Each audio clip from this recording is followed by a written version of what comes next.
On November 9th, Consultative Forum members passed a number of bills. The relevant pieces of legislation are the Firearms Amendment Bill 2010, Firearm-Related Offenses Detention and Bail Bill 2010. The Firearms Amendment Bill removes certain offenses under the Firearms Ordinance from the jurisdiction of the Magistrates Court. They will now be heard directly by the Supreme Court, whose sentencing powers have been significantly increased. The amended legislation now provides for the Supreme Court to impose a minimum penalty of 5 years for unlawful possession of a firearm or use of a firearm in the commission of an offense, with a maximum sentence of 15 years. The Theft Amendment Bill 2010 provides for a mandatory sentence of not less than 5 years and a maximum of life imprisonment for any person convicted of using a firearm or offensive weapon in the commission of an aggravated burglary. The Firearm-Related Offenses Detention and Bail Bill provides that applications for bail for all firearm-related offenses will only be heard by the Supreme Court. Now, just 15 more days left for persons who are willing to turn in illegal firearms, explosives, or ammunition, according to Governor Gordon Wetherill in a statement released November 13th. In consultation with the Attorney General and the Commissioner of Police, I have decided to bring these pieces of legislation into force at the end of the month to provide time for an amnesty to run from 13th to 30th of November.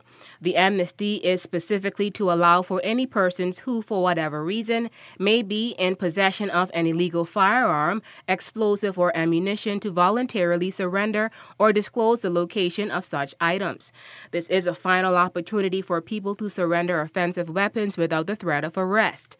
Thereafter, anyone found to be in possession of such items shall be taken before the Supreme Court, and if found guilty, will be subject to a minimum 5-year prison sentence with the prospect of a longer period of imprisonment depending on the nature of the offense, end quote. The governor added that it is hoped that the majority of weapons will be surrendered to the police officers. Arrangements have also been made with a number of churches for weapons to be surrendered to their pastors. For more information, contact the various police stations throughout the islands. For churches, pastors, and ministers of the gospel, Grand Turk, Pastor Vernon Malcolm of the Echoes of Calvary Church, 946-2730. South Caicos, Pastor John Malcolm of the Mount Olivet Baptist Church, 231-2894. Pastor Pedro Williams of the Jericho Baptist Church. The Reverend Samuel Goldstein Williams of the Paradise Baptist Church, 231-2672. The Reverend Derek Hamilton of the Bethany Baptist Church, 231-4077. Reverend Derek Brown of the Providenciales Methodist Church, 232-1966. Pastor Octa of the Church of God of Prophecy, Q-Town Providenciales, 343-4109. Pastor James Prosper of All Saints Baptist, 241-5942.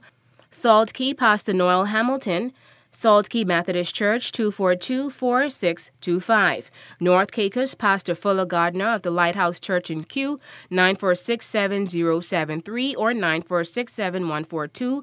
And Reverend Llewellyn Hanfield of the Providence Baptist Church in Whitby, North Caicos at 946-7118. For WIV4 News, I'm Takara Bain.